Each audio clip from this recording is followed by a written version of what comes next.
850 sacs de riz de 50 kg, 1400 kg de lait en poudre, 5500 litres d'huile d'usine et 2000 kg de sucre. C'est l'aide alimentaire de la République d'Italie au commissariat à la sécurité alimentaire du Mali. Ces dons seront mis à la disposition de l'ensemble des pouponnières et orphelinats de Bamako et alentours, ainsi que les deux grands centres de détention de Bamako, à savoir la prison centrale et celle pour femmes et enfants de Boulé. Excellence, Monsieur l'ambassadeur, il m'est bien permis de vous dire ici que ces gestes humanitaires qui honorent hautement la générosité de votre grande nation viennent à point nommé compte tenu de la mauvaise situation alimentaire que prévaut au Mali, et cela en dépit de gros efforts déployés par les plus hautes autorités de mon pays.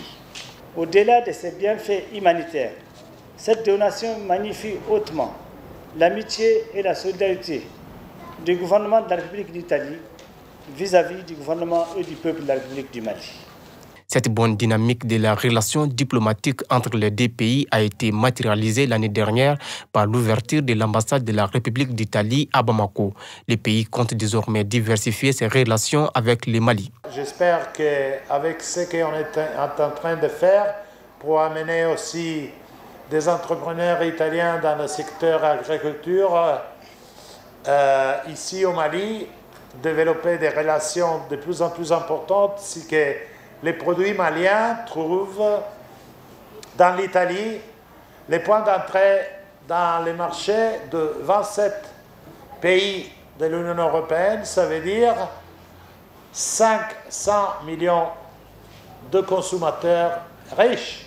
Pour les structures bénéficiaires, ces dons arrivent au bon moment, surtout en cette période de cherté de la vie. C'est une grande joie pour nous, c'est un grand plaisir.